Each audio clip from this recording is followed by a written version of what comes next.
علیک یا حبیب اللہ، الصلاة والسلام علیک یا نبی اللہ وعلی آلک واصحابک یا نور اللہ۔ فرمان مصطفیٰ صلی اللہ تعالی علیہ وسلم، ترمذی جلد 2 صفحہ 27، حدیث نمبر 484، 484۔ بروز قیامت لوگوں میں سے میرے قریب تر وہ ہوگا جس نے دنیا میں مجھ پر زیادہ درود پاک پڑھے ہوں گے۔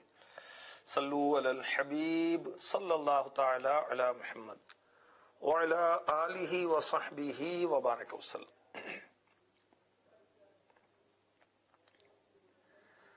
حضرت سیدنا ثابت بنانی رحمۃ اللہ تعالی علیہ یہ عاشق قرآن تھے۔ قرآن سے کیسا عشق تھا ان کو، سبحان اللہ۔ روزانہ ایک بار ختم قرآن پاک کیا کرتے تھے۔ دن میں روزہ رکھتے، رات کو عبادت کرتے۔ اور ان کا ذوق دیکھیے، جس مسجد کے قریب سے گزرتے اس میں 2 رکعت تحیۃ المسجد ضرور پڑھتے تھے۔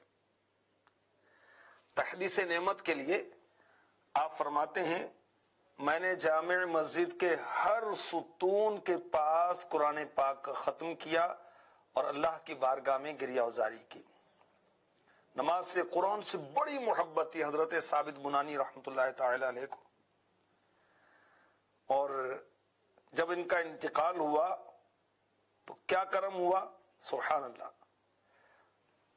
دوران تدفین، جب ان کی تدفین کی جا رہی تھی، اچانک ایک اینٹ جو تھی وہ سرک کر اندر چلے گئی۔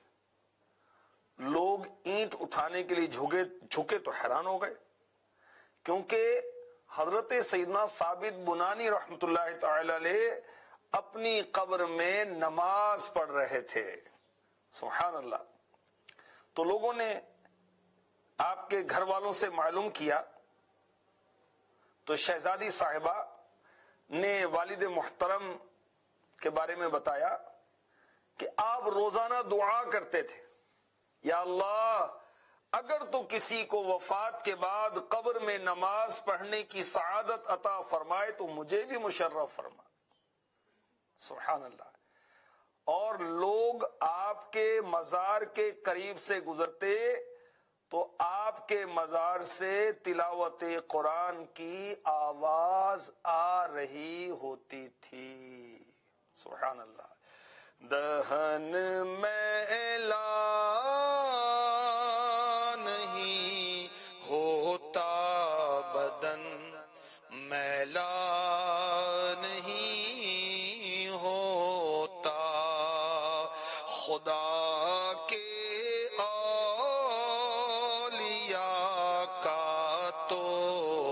کفن میلا نہیں ہوتا۔ اللہ تعالیٰ ہمیں قرآن کی سچی محبت نصیب فرما دے۔ جو قرآن سے محبت کرتے ہیں، نماز سے محبت کرتے ہیں، انشاءاللہ ان کی قبر جنت کا باغ بنے گی۔ حضرت سیدنا عبداللہ ابن مسعود رضی اللہ تعالی عنہ فرماتے ہیں، جب بندہ قبر میں جائے گا، عذاب قدموں کی طرف سے آئے گا۔ قدم کہیں گے، تیرے لیے میری طرف سے کوئی راستہ نہیں، یہ رات میں سورہ ملک پڑھا کرتا تھا، اب عذاب قبر جو ہے سینے یا پیٹ کی طرف سے آئے گا۔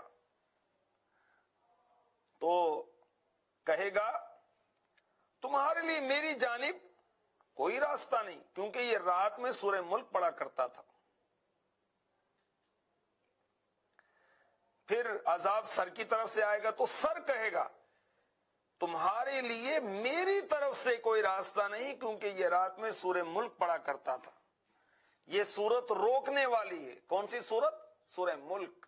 کیا روکنے والی ہے؟ عذاب روکنے والی ہے۔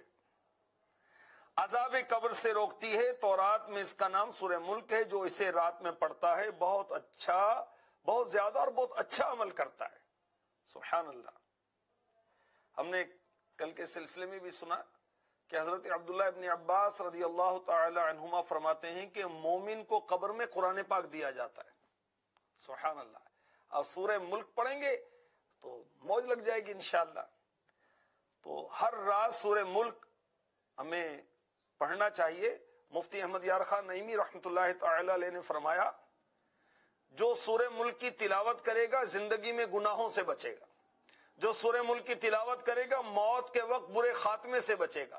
جو سورہ ملک کی تلاوت کرے گا قبر میں عذاب سے بچے گا, قبر کی تنگی سے بچے گا, اور قیامت کی دہشت اور سخت عذاب سے بچے گا. سورہ ملک عذاب قبر سے بچائے گی. عادت بنانی چاہیے. امیر اہل سنت نے جو مدنی انعامات عنایت فرمائے ہیں اسلامی بھائیوں کو 72, اسلامی بہنوں کے لیے 63, دینی طلبہ کے لیے 92 اور دینی طالبات کے لیے 83, مدنی منوں اور مدنی منیوں کے لیے 40, اس کو حاصل کریں. اس میں امیر اہل سنت نے ہمیں سورہ ملک کی بھی ترغیب دلائی ہے, اور اس میں مدنی انعام نمبر 3 جو ہے وہ یہ ہے, کیا آج آپ نے نماز پنجگانہ کے بعد نیز سوتے وقت کم از کم ایک بار آیت الکرسی, سورۃ الاخلاص اور تسبیح فاطمہ پڑھی, نیز رات میں سورۃ الملک پڑھ یا سن لی؟ تو کاش سورہ ملک پڑھنے کی ہماری عادت بن جائے. آئیے دعا کرتے ہیں. دے شوق تلاوت دے ذوق عبادت رہوں با وضو میں صدا یا الہی. آمین. شرح صدور میں حضرت علامہ جلال الدین سیوطی رحمۃ اللہ تعالی علیہ نقل کرتے ہیں, غالباً اسی میں ہے,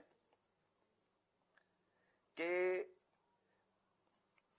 ایک گورکن, ان کا نام تھا ابو حماد رحمۃ اللہ تعالی علیہ, وہ فرماتے ہیں کہ جمعے کے دن دوپہر کے وقت میں قبرستان گیا, جس قبر کے قریب سے گزرتا اس قبر سے قرآن پاک کی تلاوت کی آواز سنائی دیا کرتی. سبحان اللہ. جمعے کے دن قبرستان تو ہر قبر سے تلاوت کی آواز آ رہی ہے. کیا بات ہے, کتنے نیک لوگ اس قبرستان میں ہوں گے. اسی طرح ایک بزرگ کہتے ہیں کہ میں نے رات خواب میں حضرت سیدنا ابو بکر بن مجاہد مقری رحمۃ اللہ علیہ ان کو تلاوت کرتے دیکھا. پوچھا انتقال کے بعد تلاوت؟ فرمایا میں ہر نماز کے بعد اور ہر ختم قرآن کے بعد دعا کرتا تھا, یا اللہ عز و جل مجھے ان میں سے کر دے جو قبر میں بھی تلاوت کرتے ہیں. بس اب میں بھی اپنی قبر میں تلاوت کرتا ہوں.